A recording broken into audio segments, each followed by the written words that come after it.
Boleh nggak Mbak Lola duluan? Oh boleh, ya udah, Mbak Lola duluan, boleh? Betul. Pastinya setiap orang harus mengamalkan sih, bukan cuma 1 atau 2 tokoh. Kami gitu, kami, kita, Anda semua gitu harus, jadi tokoh Pancasila. Ya. Paling tidak untuk lingkungannya, untuk keluarganya, untuk sekolahnya. Betul, setuju banget. Ya, setuju banget sama Mbak Lola.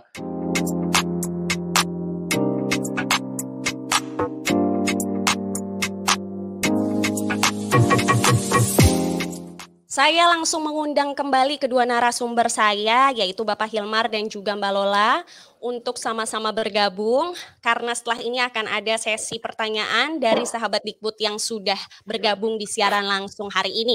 Langsung saja ada pertanyaan pertama. Pertanyaannya adalah, Pak Hilmar, siapa sih Pak tokoh bangsa yang bisa menjadi panutan untuk pengamalan nilai Pancasila nih Pak di generasi muda saat ini? Menurut Pak Hilmar siapa? Kalau saya sih semua tokoh pendiri bangsa gitu ya pantas jadi panutan ya. Bung Karno, Bung Hatta, Syahrir dan seterusnya. Sebut satu Pak. Kalau saya Bung Karno ya, tetap ya, karena itu sosok yang mungkin nggak tergantikan ya perannya di dalam sejarah. Dan beliau juga bukan cuma sekedar mencetuskan pemikiran konsep, tapi juga menggerakkan, dan itu saya kira teladan yang luar biasa ya, kemampuan untuk menghubungkan, menyatukan orang yang begitu yang begitu beragam ya. Kita kan nih lebih dari 600 bahasa ya gitu ya, bisa dipersatukan, dan saya kira sangat-sangat pantas diteladani beliau ini. Oke, terima kasih Pak. Kalau saya boleh tanya ke Mbak Lola ada nggak tokoh bangsa yang bisa menjadi panutan untuk pengamalan Pancasila nih Mbak Lola? Saya rasa setiap orang harus mengamalkan Pancasila. Kalau tokoh itu tokoh yang seperti apa, yang siapa yang dikenal, siapa yang mengenal. Tapi kalau tadi pendiri founding father kita Bung Karno, kemudian pendahulu-pendahulu kita yang sudah mencetuskan ini, pasti mereka sangat mereka memikirkan sekali gitu untuk membuat 5 butir yang sangat berharga untuk bangsa ini. Betul. Pastinya setiap orang harus mengamalkan sih, bukan cuma 1 atau 2 tokoh. Kami gitu, kami, kita, Anda semua gitu harus jadi tokoh Pancasila. Ya. Paling tidak untuk lingkungannya, untuk keluarganya, untuk sekolahnya. Betul, setuju banget ya. Pak Hilmar mau menambahkan? Enggak, setuju banget sama Mbak Lola. Ya memang gitu ya, bahwa kita nggak selalu harus mencari orang lain di luar sana yang jauh gitu ya. Sebetulnya di dekat kita, di dalam keseharian kita ada itu ya, dan itu kayaknya jauh lebih relevan ya untuk kehidupan kita sekarang gitu. Karena mengamalkan hal kecil aja itu, misalnya gini, kita antri aja itu kita mengamalkan Pancasila karena itu kemanusiaan yang adil dan beradab. Itu antri aja ya. Betul. Kemudian buang sampah sembarangan itu juga masuk ke sila kedua, mengamalkan sila kedua. Jadi ada banyak hal gitu yang bisa kita lakukan yang tidak harus muluk-muluk, tidak harus orang melihat itu besar atau hebat, tapi hal-hal yang paling kecil gitu. Ya, setuju. Pertanyaan berikutnya Mbak Lola, ada pertanyaan nih Bapak Hilmar, bentar ya Pak, ini ada pertanyaan untuk Mbak Lola. Mbak Lola, Mbak Lola membuat karya film 5. Tadi Mbak Lola menceritakan bahwa karya film ini adalah sebagai bentuk 5 butir dari Pancasila. Nah pertanyaannya ini adalah bagaimana Mbak Lola mengamalkan nilai-nilai Pancasila dalam karyanya Mbak Lola? Yang pertama, karya-karya yang kami buat, saya menyebutnya kami karena banyak orang yang terlibat ya di film tersebut, itu bebas gitu, maksudnya itu bisa untuk kalangan siapapun, dimanapun. Jadi tidak spesifik ya. Terus mengamalkannya ya semua orang kalau bisa nonton film itu gitu, semua orang kalau bisa belajar dari hal-hal yang paling kecil. Nah film itu hanya contoh saja, contoh dari pengamalan gitu. Dan kalau saya udah cerita sedikit tadi waktu kami syuting pun kami juga menanamkan nilai Pancasila gitu, seperti misalnya nih ya, kalau hari Jumat yang Muslim break untuk sholat Jumat, atau misalnya kalau hari Minggu yang ibadah ke gereja, setelah ibadah baru kita syuting gitu. Dan itu seru dan menarik ya, karena di kru kami juga macam-macam gitu sukunya. Ada yang dari Ambon, ada yang dari Aceh, ada yang dari Jawa, ada yang dari Sumatera, dan seru aja gitu. Iya, betul sekali.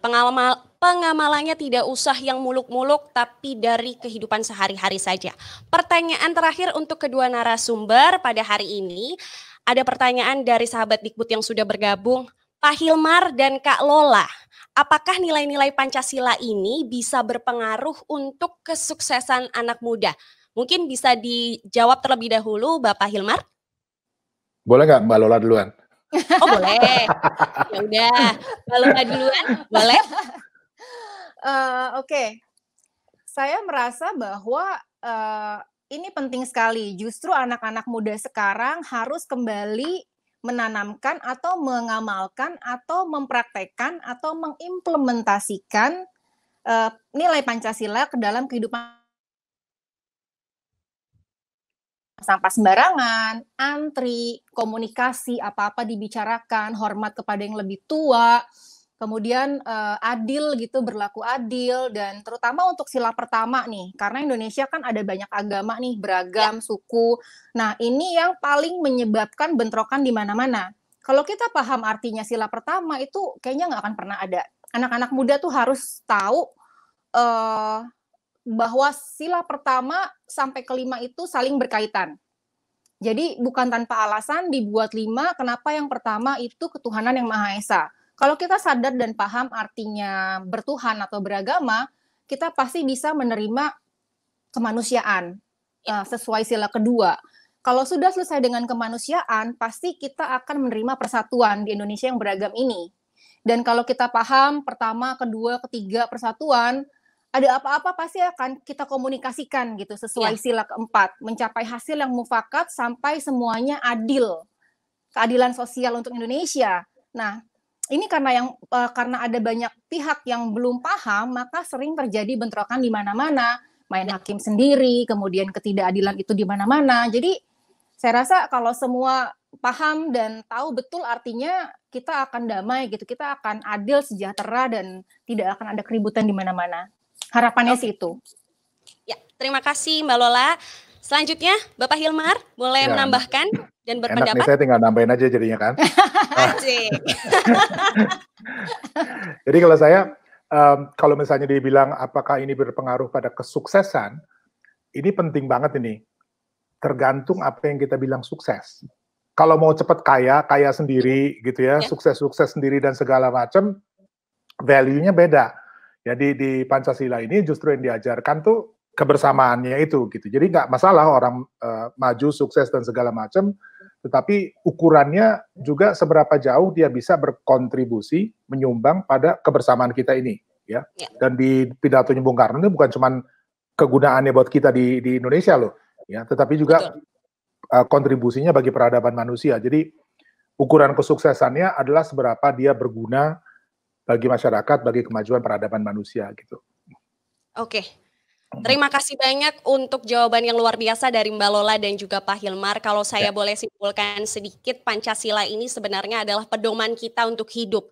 Pokoknya sekecil apapun perilaku kita nih di keseharian, ketika kita mengamalkan Pancasila, bukan hanya menghafalkan, maka niscaya kesuksesan pun akan kita dapat. Tapi seperti tadi Pak Hilmar bilang, kesuksesannya bukan sukses sendiri, bukan sukses dengan cara yang instan, tapi bersama-sama meraih sukses sehingga yang sukses bukan cuma satu orang, melainkan semuanya. Kurang lebih begitu ya Pak dan Mbak Lola.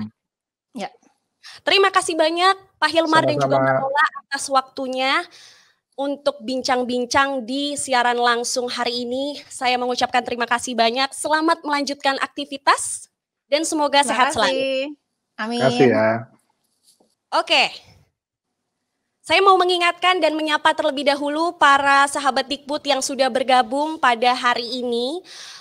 Saya mau mengingatkan terlebih dahulu kalau dalam rangka menyambut Hari Pancasila, Hari Kelahiran Pancasila, akan ada lomba yang diselenggarakan oleh Kementerian Pendidikan dan Kebudayaan Republik Indonesia.